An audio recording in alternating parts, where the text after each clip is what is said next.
Has it ever crossed your mind how a renowned stage actor of the 19th century turned into one of the most infamous assassins in American history? Today, we delve into the life of John Wilkes Booth, the man who assassinated President Abraham Lincoln. Born on a farm near Bel Air, Maryland on May 10, 1838, Booth was the ninth of 10 children. His parents, Junius Brutus Booth and Mary Ann Holmes, were both British immigrants with a flair for the dramatic. His father, a noted Shakespearean actor, instilled in him a love for the stage, but also passed on a legacy of ambition and rivalry that would later play a pivotal role in Booth's life.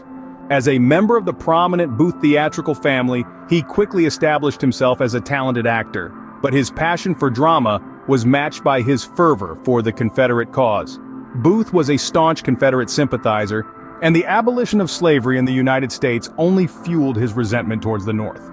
Originally, Booth, along with a small group of conspirators, plotted to kidnap President Lincoln to aid the Confederate cause. However, as the tides of war turned, so too did their plans. They decided to assassinate not just Lincoln but also Vice President Andrew Johnson and Secretary of State William H. Seward. On April 14, 1865, just 4 days after General Robert E. Lee's surrender to the Union Army, Booth took his plans into action. At Ford's Theater in Washington, D.C., he shot President Lincoln once in the back of the head. Despite the war seemingly coming to an end, Booth believed the conflict remained unresolved. The president's death the following morning marked the completion of Booth's piece of the plot. Seward, severely wounded, managed to recover, while Vice President Johnson was never attacked. Booth fled on horseback to southern Maryland, sparking a manhunt that lasted 12 days. Cornered in a barn in rural Northern Virginia, Booth held his ground as his companion, David Harold, surrendered. As the barn was set ablaze by authorities, Union soldier Boston Corbett fatally shot Booth in the neck. Paralyzed from the gunshot, Booth died a few hours later.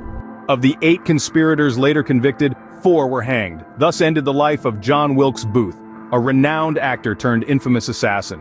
To summarize, Booth's life was a complex tapestry of ambition, drama, and political fervor. Born into a theatrical family, he rose to prominence as a stage actor, only to turn his passion for the Confederate cause into deadly action. Despite the end of the Civil War, Booth assassinated President Lincoln, believing the conflict unresolved. His actions sparked a manhunt that ended with his death, marking a tragic end to a life that had once held so much promise on the stage.